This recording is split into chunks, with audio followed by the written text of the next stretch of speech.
हरी माऊली. 20व्यानंतर आता आपण पुन्हा निघालेलो आहे पंढरीच्या दिशेनं. ही सगळी कवितेची दिंडी घेऊन, कवितेची पालखी घेऊन ही कवितेची वारी आहे. कवितेतला विठ्ठल भेटतो आहे आपल्याला शब्दाशब्दातून.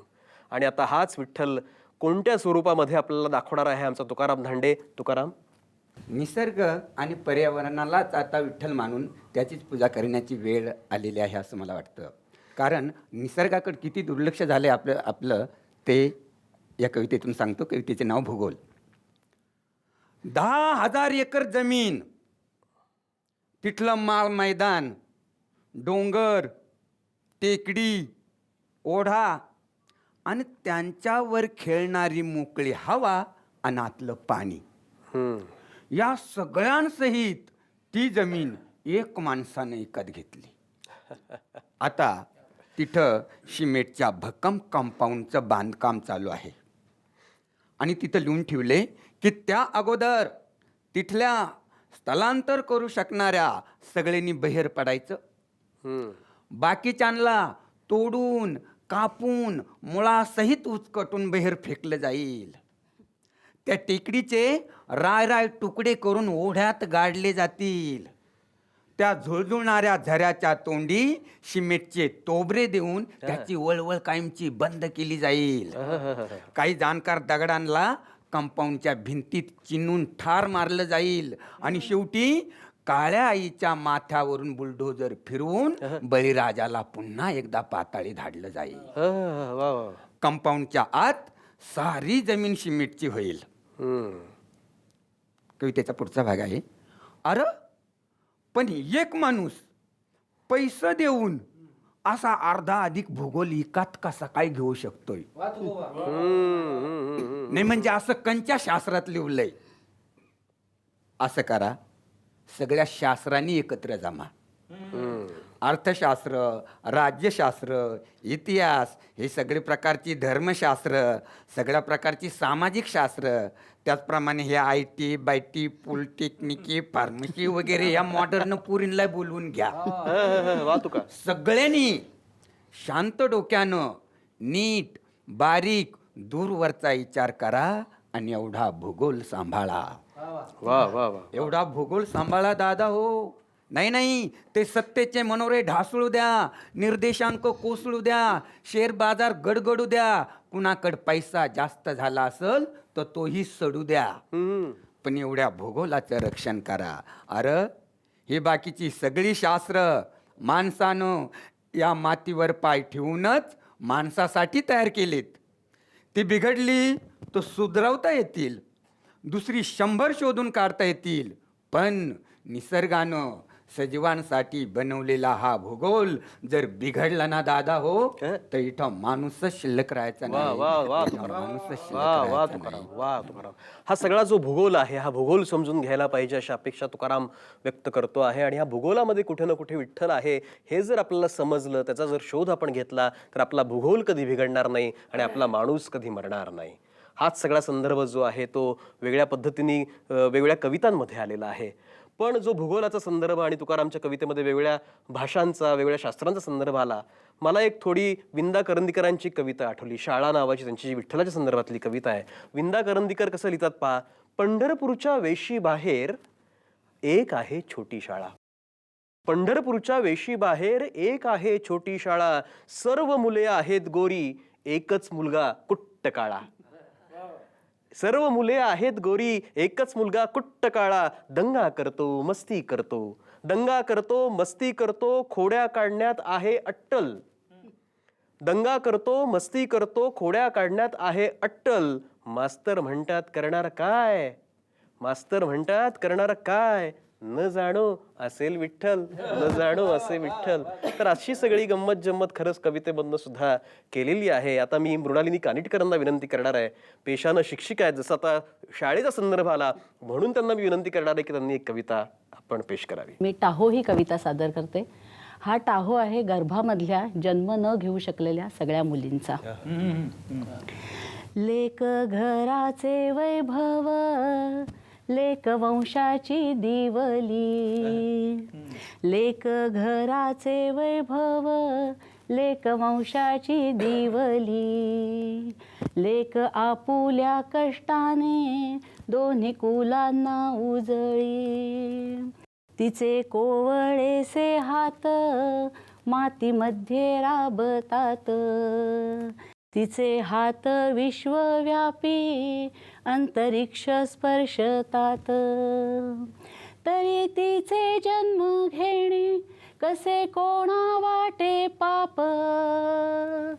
तरी तिचे जन्म घेणे कसे कोणा वाटे पाप. तिच्या रुजत्या बीजाला नाकारती आई बाप. इथे कोवळ्या कळ्यांना गर्भामध्ये खुडतात. त्यांच्या देहाची लक्तरे गल्लोगल्ली सडतात. इथे कोवळ्या कळ्यांना गर्भामध्ये खुडतात. त्यांच्या देहाची लक्तरे गल्लोगल्ली सडतात. त्यांना माणूस म्हणून जगण्याचा हक्क नाही. त्यांना माणूस म्हणून जगण्याचा हक्क नाही. चक्र जन्माचे चालण्या तरी उरेल का बाई. त्यांच्या वेदनेचा टाहो थोडा समजून घ्या हो. त्यांच्या वेदनेचा टाहो थोडा समजून घ्या हो. लेक वाढू द्या फुलू द्या तिला जन्म घेऊ द्या हो. वा वा वा वा. लेक वाढू द्या फुलू द्या तिला जन्म घेऊ द्यावं. कारण शेवटी कसं आहे पहा की मुलगी असेल तर सगळं काही असतं. मुलगी असेल तर अख्खं विश्व निर्माण होतं. त्यामुळे तर कुठे ना कुठे विठूला सुद्धा आपण माऊली म्हणतो. माऊली ही जी आहे ही शेवटी स्त्रीत्वातली भूमिका आहे. ही माऊलीची भूमिका आहे आणि या माऊलीच्या भूमिकेला घेऊनच खरं म्हणजे ही कवितेची वारी आपण घेऊन पंढरपूरच्या दिशेने निघालेलो आहोत. आपण आता पंढरपूरच्या अगदी वेशीपाशी आलेलो आहोत. विठ्ठलाचं ते सावळं रूप आपल्याला दिसतं आहे. सगुण निर्गुण असं ते एकूण साकार निराकार असं सगळं जे रूप विठ्ठलाचं आहे हे आपल्याला दिसतंय. आणि हे कवितेतून साकार होत गेलेलं विठ्ठलाचं रूप जे आहे त्यासाठी आता मी पुन्हा विनंती करणार आहे प्रभाकर साळेगावकरांना की त्यांनी या पालखीच्या समारोपाची कविता सादर करावी. काय झालं की गावाकडे गेलो आणि तात्याची भेट झाली होती. तात्यानं म्हणलं की यावर्षी वारीला नाही गेला. ते म्हणले आता काही वारीला जाण्याचं वय राहिलं नाही. आता काय म्हणले आपलं रानच पंढरी म्हणले आणि तिथलं धानच पांडुरंग आहे. असं म्हणल्यावर मी लिहिलेला हा एक जे शेतकरी वारीला आले नाहीत त्यांच्यासाठी. गाणं त्याचाच अभंग धान माझे पांडुरंग. गाणं त्याचाच अभंग धान माझे पांडुरंग. जाण पायीच शिवारी राण माझे हो पंढरी. राण माझे हो पंढरी. राण माझे हो पंढरी. खोड झाले पखवाज दांडी विना ऐट बाज. खोड झाले पखवाज दांडी विना ऐट बाज. तार छेडी ताकासरी टाळ घुमतो घुंगरी. टाळ घुमतो घुंगरी. राण माझे हो पंढरी. राण माझे हो पंढरी. लाख विठ्ठू नाचे जणू कसा वाळवंट म्हणू. लाख विठ्ठू नाचे जणू कसा वाळवंट म्हणू. पाट झरे आले वरी चंद्रभागा वाहे खरी. चंद्रभागा वाहे खरी.